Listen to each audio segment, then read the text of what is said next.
Good morning, world. Good morning, Global Workspace Association. This is the kickoff session, the State of the Industry session of the 2020 Fall Global Workspace Association Conference. Before I do a single other thing, I want to do a huge shout out to two very important ladies, Megan Brown and Lauren Wilson, the engine room, the backbone, the heart and soul of the Global Workspace Association. Look, it's been a hard year for everyone. We're going to hear about the challenges and the opportunities over the course of the next 2 days. But sincerely, for Megan and Lauren, who have slaved away in the background, oftentimes keeping this important conversation alive, a very sincere thank you. It's my great pleasure to join all of you beside three of my esteemed GWA board colleagues, Annie Rinker of Heinz, William Edmondson of Office Evolution, and Jamie Russo of Everything Co-working. We're going to spend about 40 minutes with you all here this morning, kicking off the session, sharing you a bit of reflections from our vantage point on the GWA board, but also giving you a preview of some of the themes that you're going to be hearing in the exciting content that we have in queue for the next 2 days. So again, to my colleagues on the board, thank you all for getting up so early. For some of you, especially so. Jamie, I think you get the early award. I know everyone's not feeling 100%, and I'm not going to call anybody out, but thank you again, everyone, for the heroic willingness to be with us here as we gather. One other important shout out, this conference would not happen as it is, which is as a free conference, without the incredible support of a number of passionate companies that have put not only their time and their effort into helping us curate the great content, but also our financial supporters of the GWA in this event. So thank you to all of our industry, thought leader, and brand sponsors. You see them here on screen. You're going to see many of them participating in and moderating sessions over the course of the next 2 days. So to kick things off, we thought we'd share some initial remarks just to set the stage. And as we stand here about to stick a fork in this memorable year of 2020, let's wind the clock back. It wasn't so long ago, in fact, less than 12 months ago, put ourselves back in January or February, when it would have seemed completely reasonable to get up in the morning, put on a clean shirt, hop in the car, commute to an office, join an elevator ride with 30 other souls to the 20th floor, to walk into a densely packed office, to work and collaborate with my colleagues for a full day, and to do so without a mask. For the users of office space, this has been a challenging and transformational year. Furthermore, for the owners and operators of organizations that provide workplace to their employees, it would have seemed reasonable as recently as January or February to sign a long-term lease for office space. On both those fronts, how things have changed in only a few short months. We all now know, because it's chronicled in the history books, that in late February and early March, depending upon where you were in the world, an extraordinary historic experiment began with little notice and without any optionality. A great work from home experiment began when most major metros shut down and employers sent their employees home. And we all strived to carry forward and carry on from our home offices, from our kitchen tables, from our extra guest rooms. And an experiment began. And lo and behold, and perhaps to the great surprise of many, the learnings from this experiment were quite fast and furious. When the dust began to settle in the days and the weeks after the onset of this working from home experiment, what became clear was the following. Productivity didn't drop. In some cases, it held steady or even increased. Employees did not back off on their commitment to doing the good work of their companies, and cultures found a way to maintain themselves. Zoom water coolers and other forms of staying bonded and connected, DJs on conferences and the like, all became a part of the new rhythms of our work. That's not to say that home is the end all be all, but the learnings and the documentation of those learnings were rather profound. Within a month or two of the onset of this experiment, the first round of surveys, and there have been countless since, began to flow out. One often noted from Gensler in early June, having surveyed hundreds of companies, surfaced a set of findings that are now fairly familiar to most people, that the majority of employees found their work from home experience to be something that they wanted to hold on to, at least in part. For most companies now, the employee base now expects that at least one day a week, some portion of most employees' work life will include home. That's not to say that home is the alternative or the replacement for office or the replacement for flexible office, but it is very clear in these early findings that the workplace and the place of work is evolving. In fact, what came in the wake of these early findings has been a tidal wave of pronouncements from companies of all size and all industry. The first, if there was a shot heard round the world or a Lexington and Concord moment in these learnings, I'd have to point to a much publicized and talked about interview that the CEO of Morgan Stanley gave on Bloomberg TV. James Gorman replied, "We've proven over the course of these recent weeks with all of our employees working at home that we can operate with no footprint."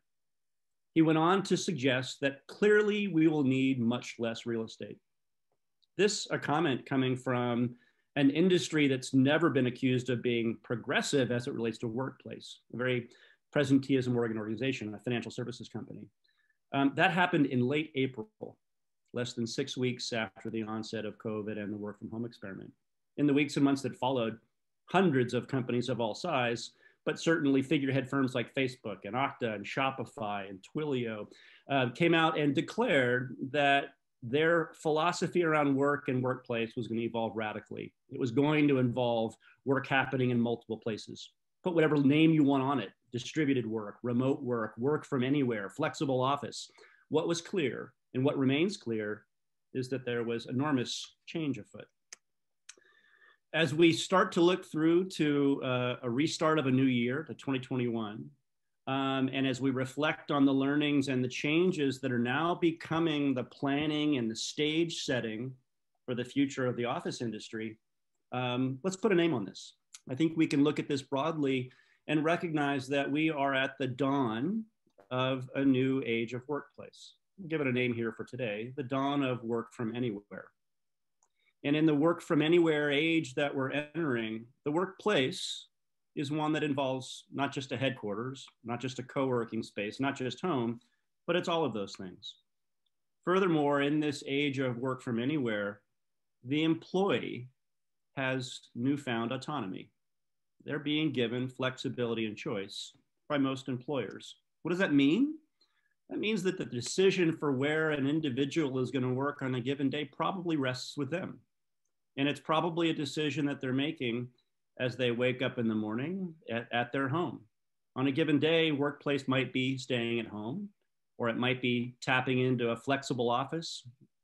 Hopefully everyone's eyebrows are rising now in the audience today. It might be an individual workspace that they're booking near home on a given day to avoid that long commute that maybe was familiar back in January. On another day, it might be tapping into a serviced office, a flexible office, an offering at a landlord to do teamwork.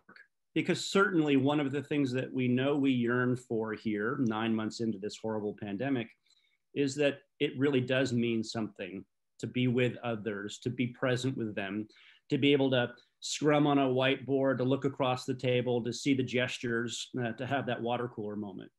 Teamwork and working with one another is a vital rhythm.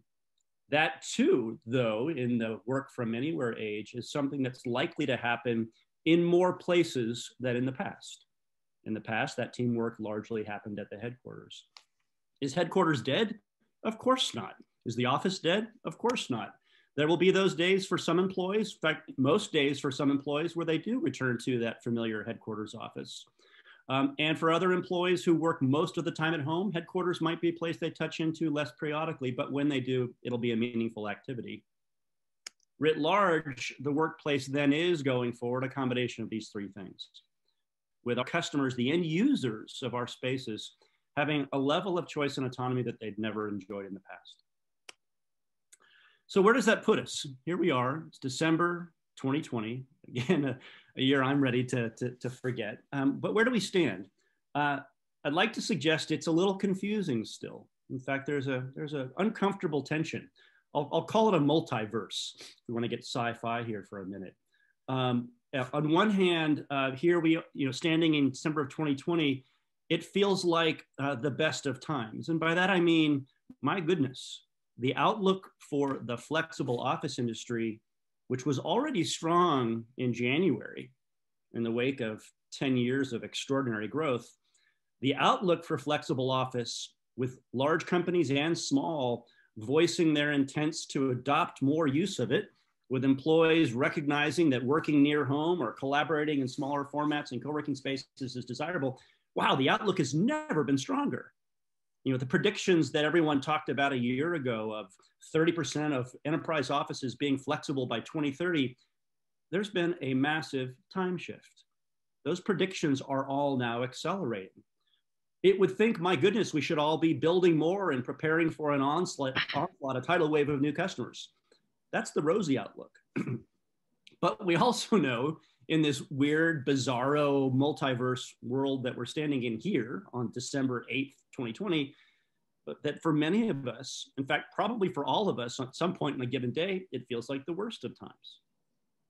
Just on economic terms, we are still in the crushing grip of what could only be called a massive, but hopefully temporary recession. The real flexible office economy is still massively constrained. For most operators and for most users of space, their purchasing rhythms, their use of flexible office is well less than half of what it was in January. So what a strange duality. We're staring down the tunnel at a best of times moment when what we do as an industry, what the GWA represents as a collection of companies, will be more important than it ever was, when in fact it is poised to be the most critical pillar of the office landscape. Yet here we stand with many of us wondering whether we can even keep our doors open for the next month. In fact, some unfortunate operators, some unfortunate users are having to step away from the game that we're all in, from the business that we're in. We wanted to call this out because we recognize that these are extraordinarily challenging times, but we sincerely believe that there is a light at the end of the tunnel. In fact, with the recent medical news of the last 3 to 4 weeks, with vaccines now definitively on the roadmap, while we certainly wish that they could happen faster, there is some comfort, hopefully a great deal of comfort, we can all take in the fact that the light is now shining. We can see the end of the tunnel. We will definitively be emerging out of this crushing grip that's restricting us right now in the course of 2021.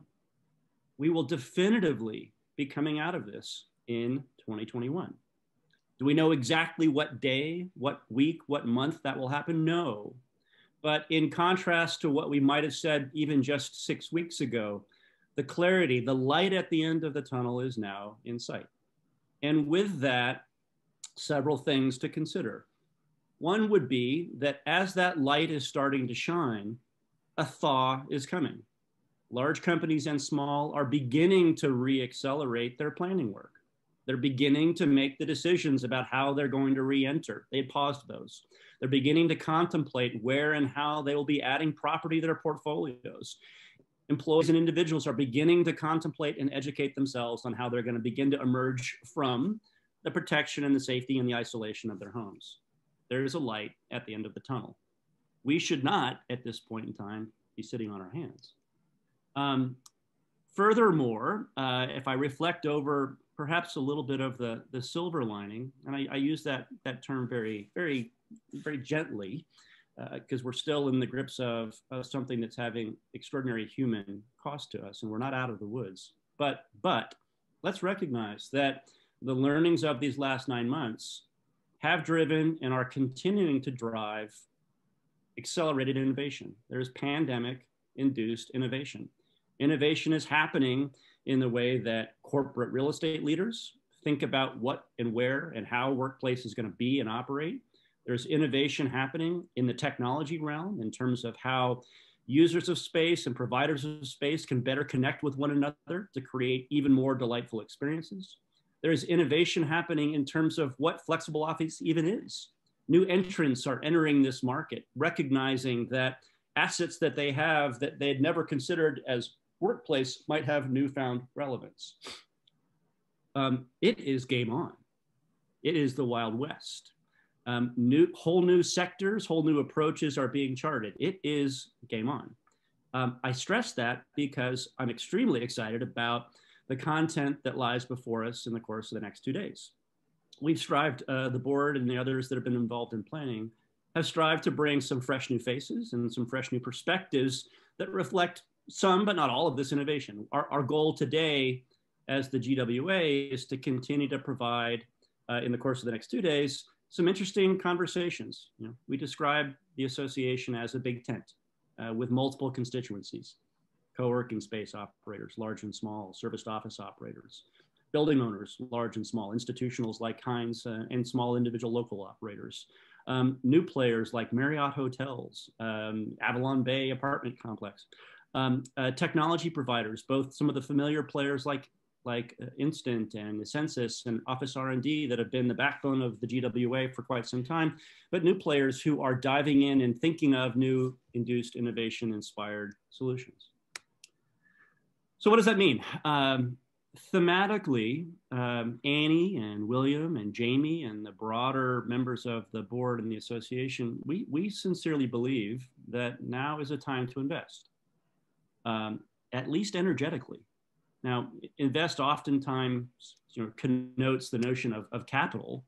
And yes, dollars and cents are one form of investment, but not everybody has that, and not all investment requires capital.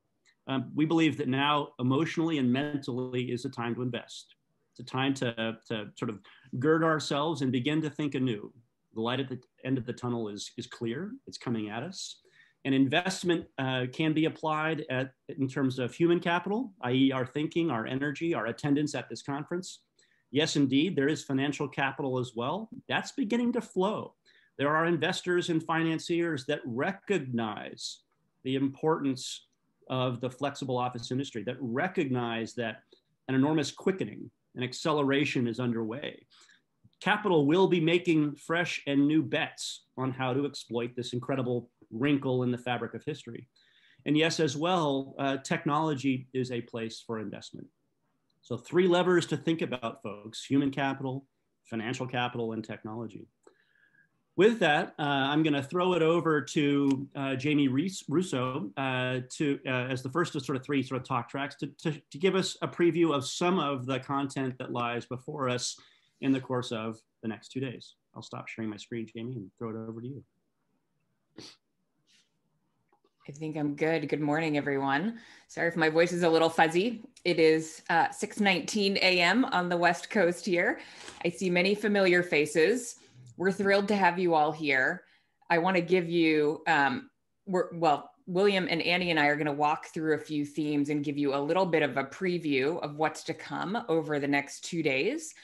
And kicking this off, I want to say I am, thrilled. We did a conference in June. There was a lot to talk about then, a lot of anxiety. It was still new. Here we are many months later, many new perspectives to share, new voices. We have 2 days of completely new content. And I think the context for what's happening in the world will be shared over the next couple of days. I sat in on many of the prep calls and took furious notes. I have pages of notes that I took on the prep calls because it was so interesting to hear the perspective of a very broad range of speakers, as Mark pointed out, from operators to asset owners to customers. So, everything that the world is still shifting and changing almost daily. And so staying on top of kind of what's happening out there is what we're here to help you do over the next couple of days. So for those, I'm going to talk about sort of the operator theme, highlight a couple of sessions, and I'm going to share some operator stories with you briefly. So for those with the structure to survive, and Mark pointed out, I'm going to give you some optimistic sunshine and rainbow stories of some wins that folks have had during this time. But it's been a challenging time, and some folks without the right structure to get through this have suffered. So good news, suburban co-working is all of a sudden having its day. Downtown locations, though, are largely struggling, and we don't know when that will shift. So there's a lot to talk about in terms of the dynamics that will point to success and the mindset that will point to success. So one of the sessions I want to share with you is new marketing and product approaches for operators. Today at 2 p.m. Eastern time, Sarah Travers, CEO of WorkBar, Javier Garcia, CEO of iOS offices in Mexico, and Anna Levine, who's the head of co-working for Industrious, are sharing really deep details about what they're doing in their business. And from an operator perspective, William's going to talk about the customer. It is a time of really revisiting everything, right? Revisiting who the customer is, where they come from, how they get into our sales funnel, what product they want, how we serve them, how much flexibility we're willing, to give them in this continued time of uncertainty, and the new ways, as Mark pointed out, they're working from anywhere. And so their choices have really increased over the last few months. So I encourage you, this was one of the sessions I took furious notes during the session.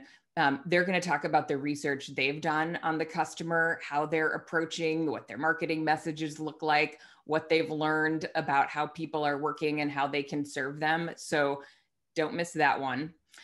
One of the other sessions I wanted to highlight, and they're all good, so we just picking a couple of each to give you a little bit of preview. Tomorrow at 2:15 Eastern time, the session's called Operating in a Smaller Economy, and the discussion's really about, look, we're at a time where the overall economy has shrunk. As Mark said, we're in a pretty significant recession. So how do you act? How do you think? What are the opportunities? What do you pull back on? What do you invest in? So Andrea Parati, and I don't know if I'm going to say her name right, I should have asked William Dronchik, who's the head of marketing for Office Evolution, is leading a discussion with Chris Hoyt, who's an operator with several locations in the state of Washington, Kane Wilmot, who operates across Canada, and Scott Montgomery, who operates in Sun Valley, Idaho, who is also having a day. So we're seeing some unexpected, bright spots in what's happening out there. So don't miss that session either.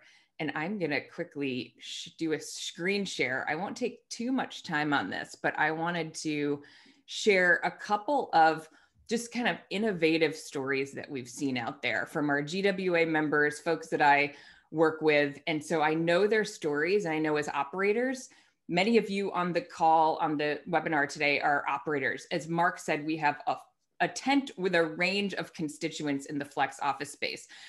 So I'm going to highlight some operator stories since that's my theme. TREVOR Hightower is not the president of the United States, as you might glean from his photo in front of the flag.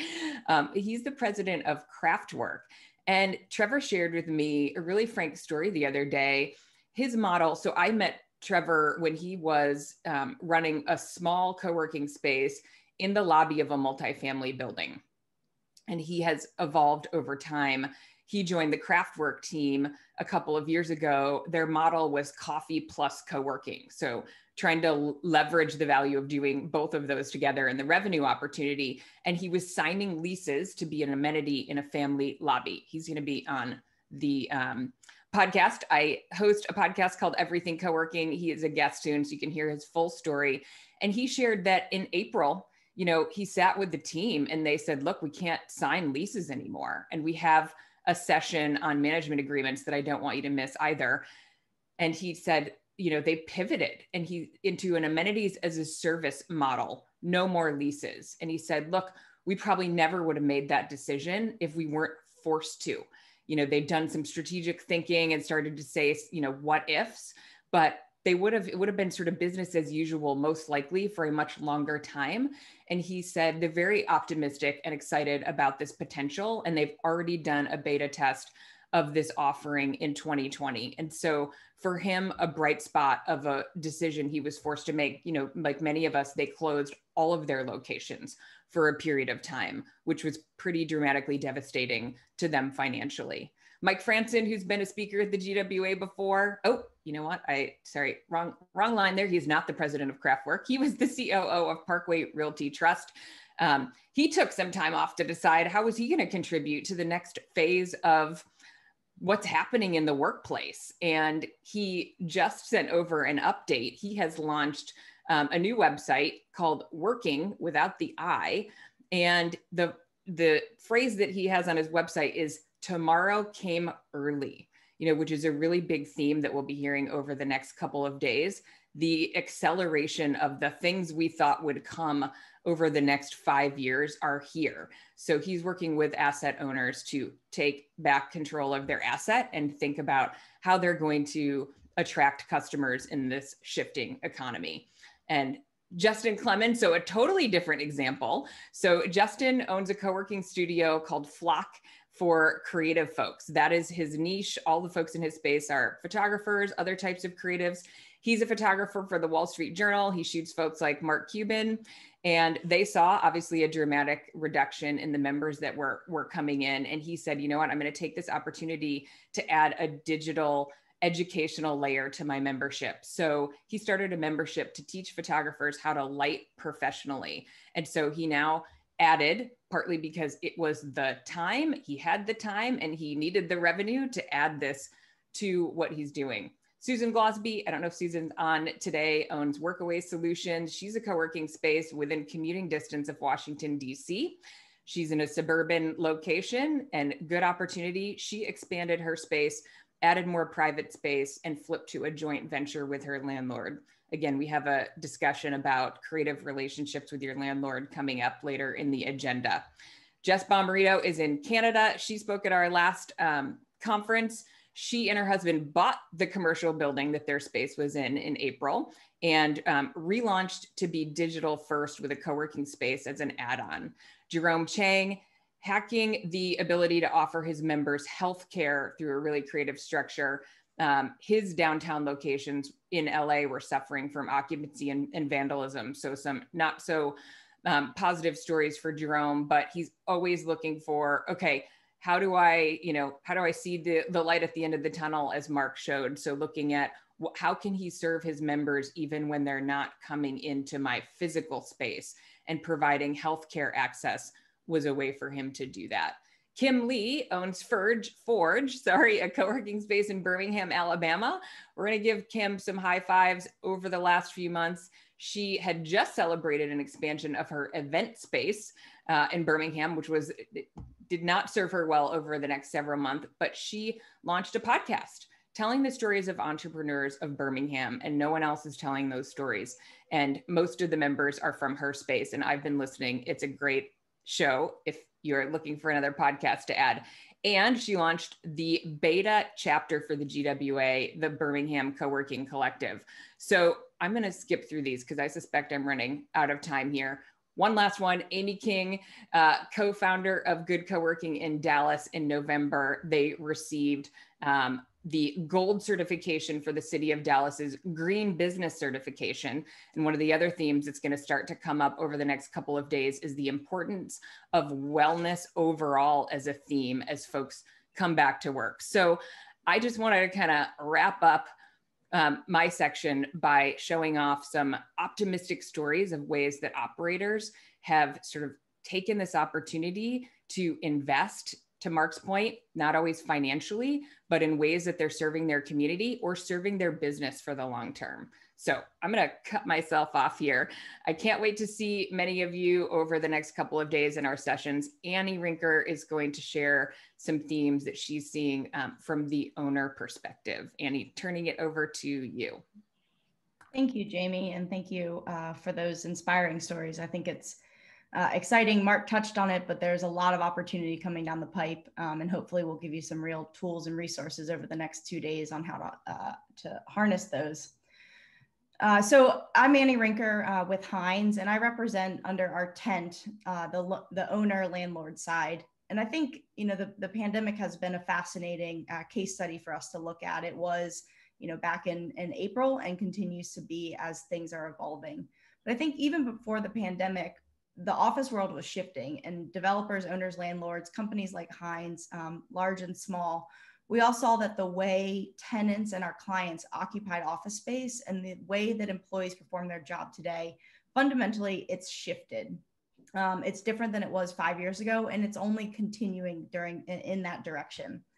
I think it was easy to ignore some of those themes that were occurring because it's easy for us to talk about the importance of the office and the need for that office and the desire for people to go to that office. But we've seen in this pandemic that with the flip of a switch, that can all be turned off. I think that if we look at some of the fundamentals about why this change has happened and what it means for us now, if you look at the traditional jobs that are being replaced by automation, the skills that are valuable for employees to perform have been distilled down to place greater emphasis on EQ work, being creative, conceptual thinking, communicating, not just IQ-based work, which really has been historically how people have operated within office space. IQ work is perfect for a cube or for a desk. You can sort of do IQ work with your heads down and not necessarily need to interact with others. You can do IQ work at home. All of that's easy to do. But when we look at EQ work and how that is the type of work that we're doing today, EQ work actually benefits from a broad range of settings and the exchange of ideas that occurs when employees engage with each other. So what does that mean now in the pandemic when everybody's working from home? We're all working remote. We've adjusted really well. We're doing a global conference with thousands of people now here on Zoom over the next 2 days. So now employees want the freedom to focus on their work along with the flexibility to adjust to their working environments as needed, all while having this work-life balance that's become increasingly important over the years. A lot of that, like Jamie touched on, is also sort of the health and well-being, not just of work-life balance, but also the health and well-being of our office space and how is it adding to our health and well-being rather than detracting from it. I think one of the other big themes that landlords need to really think about, and not just landlords, but operators as well, but the type of people who are working in our office space is fundamentally different. For the first time in the history of workplace, we've got 5 generations all working together, each with their own sets of values, own sets of expectations, and really how they consume office space is different.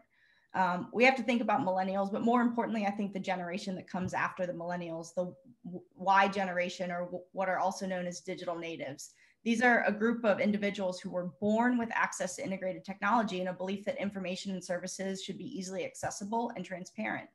So over the next 10 years, there's going to be around 1.6 billion members of that generation entering into our office space, entering into the labor force. And those, along with millennials, are truly going to continue to shift how office space is consumed. And so, what does this mean for us? I think as landlords, it means that we need to continue to think about the office space. If it's no longer a need to be there, if they no longer need to come to the office, why do they want to come to the office? A lot of it has to do with the engagement with others. It has to do with the ability, like Mark said, to sit across from a conference table and actually look people in the eyes and engage with them through whiteboard sessions, read things that are hard to discern over a Zoom conference. And I think that, we're at a point in time that's really fascinating. If the pandemic were to hit in the last 20 years, technology was not to the point where we'd be able to just switch over to a Zoom conference for thousands of people. We wouldn't be able to very quickly overnight move an entire workforce to the home office within 1 or 2 business days. I think that that's something that we need to understand. And while we didn't want to admit that we had the ability to do this, the pandemic forced us to understand that we do. And so now landlords need to start thinking about what the office looks like as clients start to return or not. If you no longer need to come to an office, what needs to happen so you want to come to an office? For many clients, there is always going to be a need for an HQ, but that HQ likely is going to look much different than it did in years past. At least a few days a week, human nature will generally shift people back to the office, which is the center of gravity. But most will not want to be excluded from the ability to be flexible, to continue what they have right now, which is the ability to work from home, to live that work-life balance while being able to go to the office as they need to. And so I think what this means for us is that we really need to start thinking about our environments, and specifically, what does it mean for landlords and what does it mean for operators looking to partner with landlords? I think for landlords, we need to apply principles from the co-working world into our projects. And I think often this is going to look like a partnership with an operator, but we're also going to hear tomorrow about the acceleration of flex and about spec suites into the future. I think we're going to hear from some really fascinating landlords who are thinking about flex, going all in flex, and all in flex means a lot of different things in this day and age, but there's some exciting things that are happening. And this opens up a world of opportunities for operators. And we're hoping operators will have the ability to meet with some of those landlords, understand partnership opportunities, understand some of the management agreement structures that are being done today. And we'll give you a number of good takeaways over the next 2 days on how to harness those opportunities. I think as landlords continue to shift their focus from selling one product, being office space, to delivering more of a service and experience, there's a lot that we personally need to learn from the co-working world. I mean, in the co-working world, you've always had to market for people who had the alternative to working from home. And now we're talking about that very thing. How do we get people to not work from home, but work from the office? And that's just a lot of things that we should learn from the co-working world and listen and learn from our operators.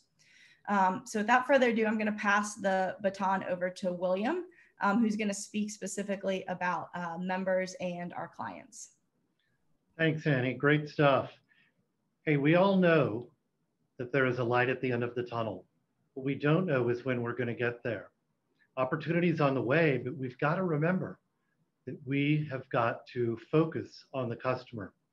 So I wanted to highlight a few talking points in a couple of sessions that we're going to have as part of the GWA conference. And I think they're really, really important to help us get to the other side. So let's talk about that. We're all re-examining our customer and our potential new customers. Who are they? What do they need? Is this the same customer I originally set out to serve? Do they have different needs, different pain points? Is there an entirely new customer segment in the work from home group? These are questions we all are focusing on. Customers are wondering, where can I go besides home and my headquarters? Are there options that are designed for the type of work I need to get done? Are they safe? How flexible are they? If these resonate with you, I highly recommend that you attend the session, Meeting the Needs of the Enterprise Work from Home segment. In that session, you're going to learn a little bit more about what is the hub and spoke model that we're hearing so much about, and how might that play a role in your future. Additionally, what safety and security protocols do the employees of larger companies experience at the hub or HQ that they might expect to see at the spoke, being your center?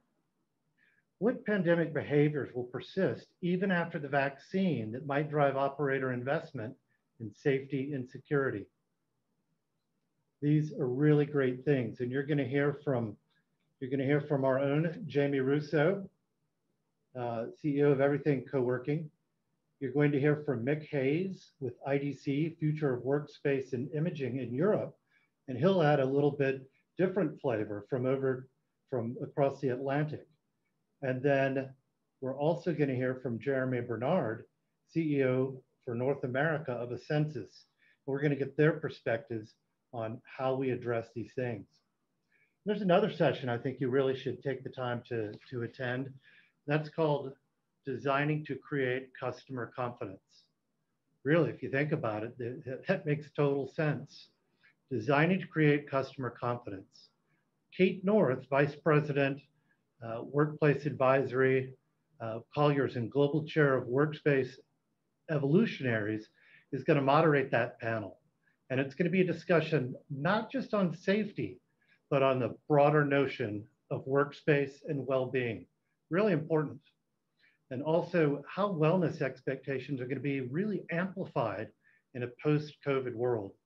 What are customers going to be looking for, and how operators can proactively go beyond the basics?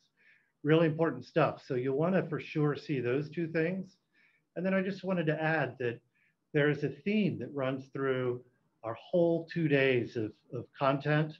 You're hearing from the best, sharpest minds in the industry, but you've got to think about one thing that runs through all of them is that details matter. So I want you to keep that in mind as you go through, whether it's the simple things, whether it's the complex things or the ideas you're hearing in the sessions. Remember that even if you're wearing a mask, people can tell when you're wearing a smile, and your members will appreciate it. So with that being said, I'm going to pass it back over to Mark. And gosh, I hope you can take in as many sessions as possible. I know it's different in a virtual world, but wow, what great sessions we have lined up for you. Hey, thank you, William. Annie, thank you so much. Jamie, wonderful. Those stories of innovation are inspiring. Couple of housekeeping things before we wrap up this opening session. First off, and certainly a notable bit of news, I want to take a moment and welcome and recognize and pass the baton, I should say, or the torch, to what will be the next president of the board of the Global Workspace Association. That's a privilege I've held for the last couple of years. It was meant to be 1 year, but with pandemic, it stretched to 2. So I am graciously passing the torch to William Edmondson, the COO of Office Evolution, who as of January 1st will carry forward with the good work with some returning board members and a number of new faces. And so I hope all of you members of the association and participants and attendees today will join me in welcoming William and also join me as we go forward with making sure that our voices are heard by him. So GWAs, we listen, we need to hear your voices. To that end, look, y'all, there are nearly 200 of you on the line right now. Another 500 will be in and out over the course of the next 2 days. You know, Zoom deprives you of having that same level of voice that you might have in a boisterous meeting room or a staff session in person. But I want to really call on everybody and ask you to make your voices heard. Please use that chat line. Just put some love in there, put some commentary in there, put some snark in there, throw in your questions, throw in your reactions. We'll be documenting all of this, but bring it alive. Like make it, you know, be noisy. I want a bit of a mob, you know, alive in the back channel. I know that the presenters will appreciate it, and Megan and I and the others that are moderating sessions will closely follow that. So it does add to the value for all. So with that, I'll alert you that Megan will be putting into the chat line the link to the next session. And incidentally, that next session teed up is the redistribution of workforce, i.e. exploring that topic of employees who are beginning to vote with their feet, and in some cases either choose to work in the outlying areas of major metros and or even choosing to move themselves to wholly new communities. And so with that, thank you, everybody. Good morning. Strap in. We got an exciting 2 days ahead, and we're so thankful that you are all here with us. Cheers.